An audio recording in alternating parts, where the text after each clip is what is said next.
Blessings,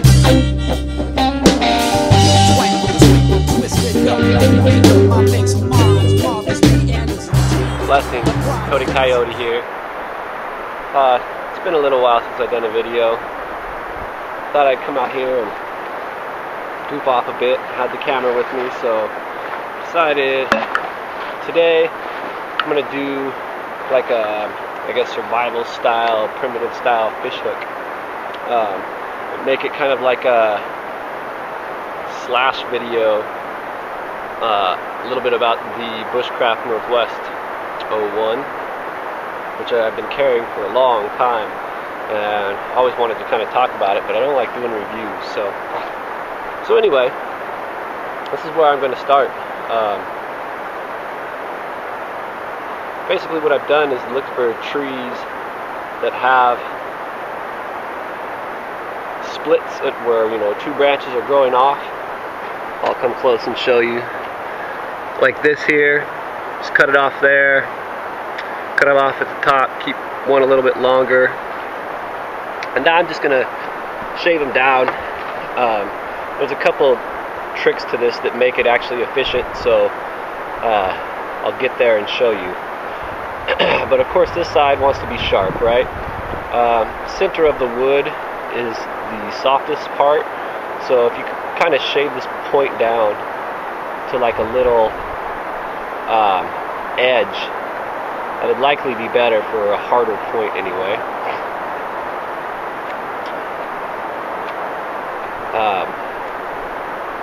You know, hopefully you would have a fishing hook somewhere in your kit, but if not, you know, this would definitely do it. Given a little bit of patience and maybe a nice fine from the Fish and Wildlife Department, you get yourself a fish.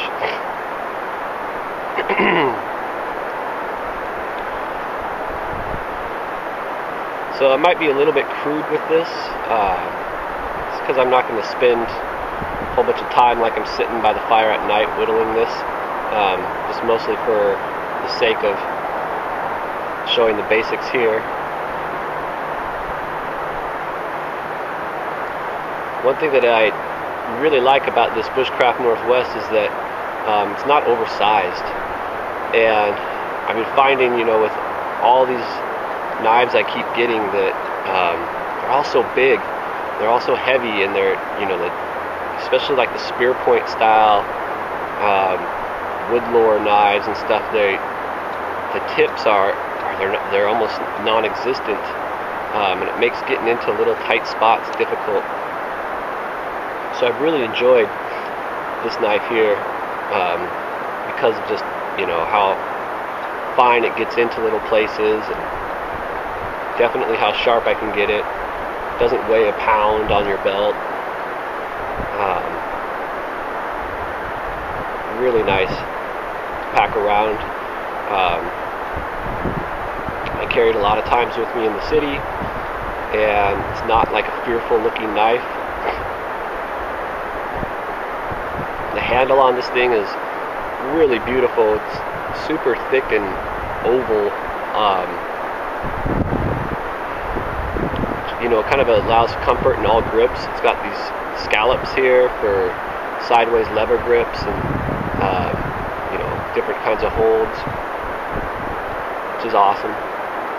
It's just very comfortable. I think originally it came in a compressed bamboo that was like micarta.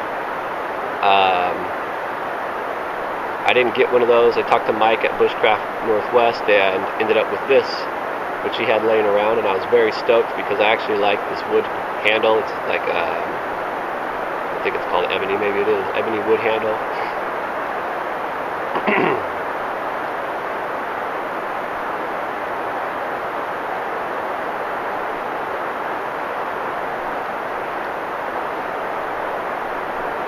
You know, if you're a fisher guy, which I'm really not, I don't hardly ever fish, you know that sometimes fish bite and sometimes they don't. So you can catch a fish with a rock sometimes, and sometimes you can have all the gear in the world and not get anything. And I think it's just kind of dependent on the season. And what's currently out there for them to eat and all that stuff, where you're fishing. But this will work. When I was a young kid, I had a Rambo knife,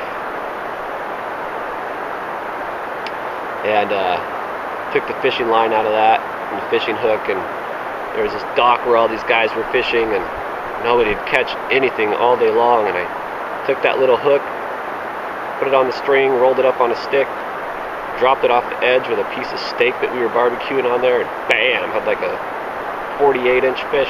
Just kidding, it wasn't that big, but had a huge fish right off the dock, and everyone was like, oh my god. So definitely it's not always about how awesome your gear is either. So I could probably keep going with this little needle. Depends, you know, if I'm paying attention to the stream that I'm at or the pond that I'm at or whatever, and I'm seeing fish, I can kind of get an idea of what I'm fishing for, and make the hook kind of according to that size. There's a couple different ways we can do this. I'll do this one, and then I'll kind of do a lodge hook, which seems so brutal, but if you're going to eat the fish anyway, I guess it's not any more brutal than anything else.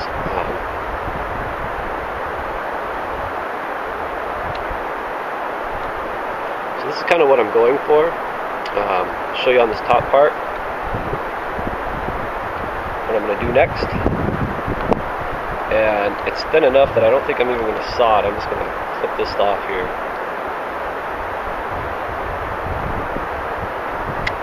That worked really nice. So this is kind of the key here is, you know, if we were working with bone or something, we could probably take a little tool and drill a hole to run the cord through in there, but we're not. So what I'm going to do is create a little groove to put this cord in.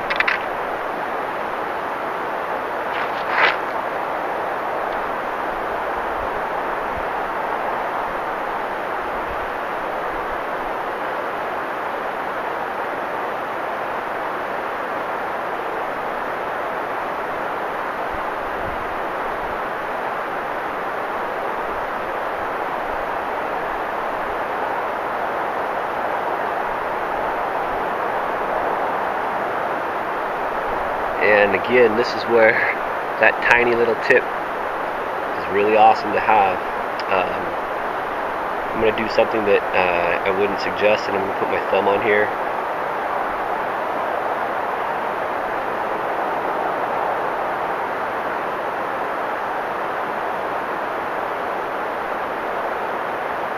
The chance of that slipping through onto my thumb is there for sure, but take a chance.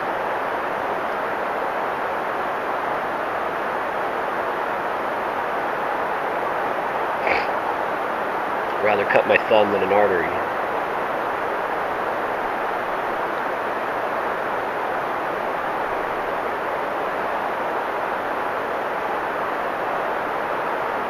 If anyone sees a bear come up behind me, let me know.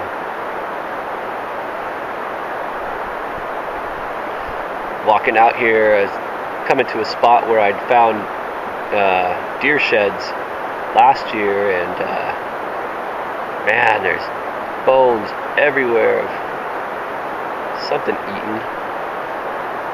It's probably just coyotes, but it kind of gives you that eerie feeling like you're in a dark dungeon in some sci-fi film or something like that.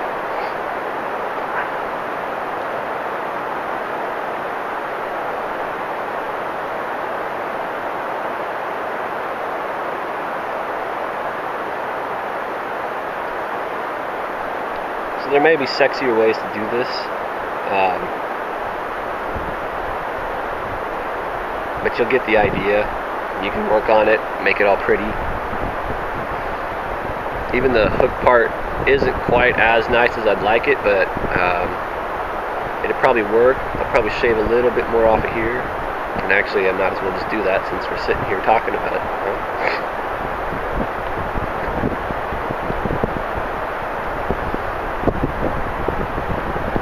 And there was a guy that I saw do this, and how I saw do this, that was fishing without any bait, just the dang hook. And I don't know if he ever caught anything or not, but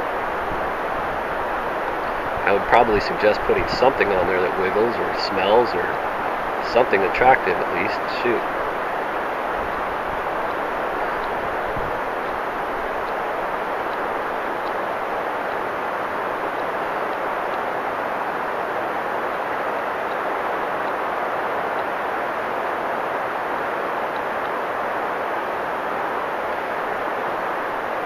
Well, we could keep working on this, but I'm going to show you it now so you get the idea of what I'm getting towards.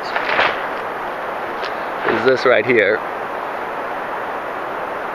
In that little groove where, you know, hopefully you would have some fishing line.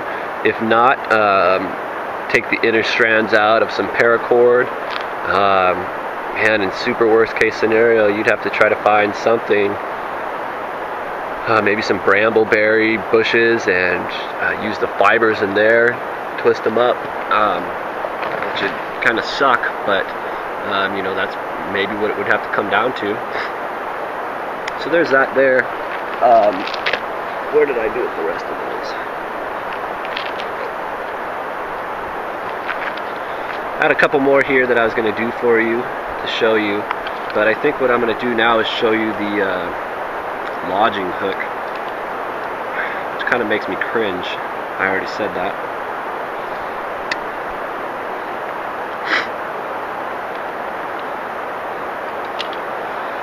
So basically what I'm going to do is I'm just going to file it to a point on both sides here.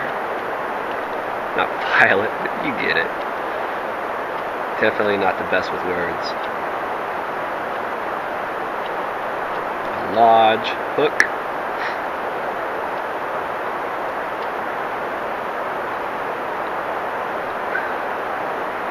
And I don't know how many people do this, but it seemed like common sense to me to make the groove where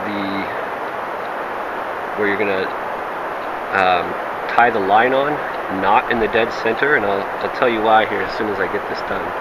I probably should have shaved it before I cut it. That would be a lot easier.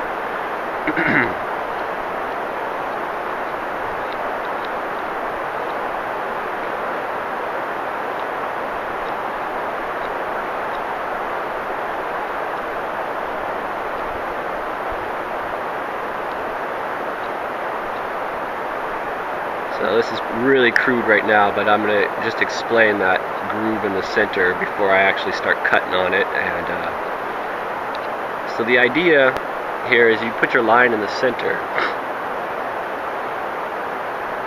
and when you're fishing, the fish is going to swallow this thing one way, bloop, and then you pull and it's going to turn and lodge sideways. So my thought about having the cord groove a little off center is if you were trying to kind of troll with it a little bit, it would pull it to where it was easier for the fish to get at it and swallow it instead of this big sideways oblong thing.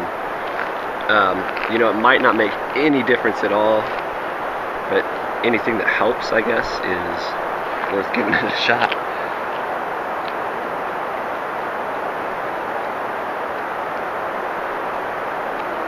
So definitely not rocket science here. It's just deal sharpened on two ends.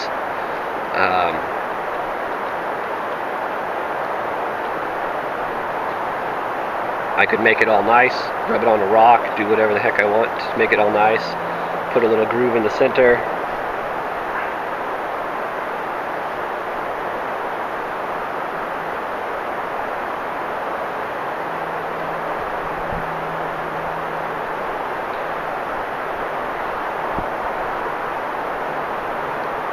So anyway, that's that idea. I'm going to try to finish this up for you. So I didn't want to have to cut two poles or anything like that, so I actually made this long enough that it could be a hiking stick for me. But the idea in the fishing pole for the end of the line is this little groove that we have at the top of here. We do the same type of thing here. Go all the way around all the way around, and then, you know, groove that out. Tire string here, and a little luck, a little patience, a little fine, and you might get yourself a fish. Cool. Really, that's it. The Bushcraft Northwest, probably one of my favorite knives. Standing right there with the Skookum Bush tool. They're very similar in blade shape, and thickness, and size. The only difference really is the handle and the maker, and kind of like a little drop point that's on the Skookum Bush tool. But I really do enjoy this knife a lot. They stopped making them for a while, and they're available again. So if you got a little dough, definitely pick one of these up and give it a shot. And thanks for checking it out. There's a little bit of hooks, and actually I just happened to have a little bit of fishing line in my pocket, because I was going to rig this up, but I don't want to drag the video on too long. You guys know how to tie a knot. So blessings. Thank you so much. Remember, when you harvest this stuff, to give thanks to the tree that you're taking it from. Don't harvest too much. Make sure that the tree is capable of still growing and being alive. Alright, blessings. Subscribe, comment, like. Please don't troll. And as we soar through this vast outer space, we realize we're not the only ones in this place. Well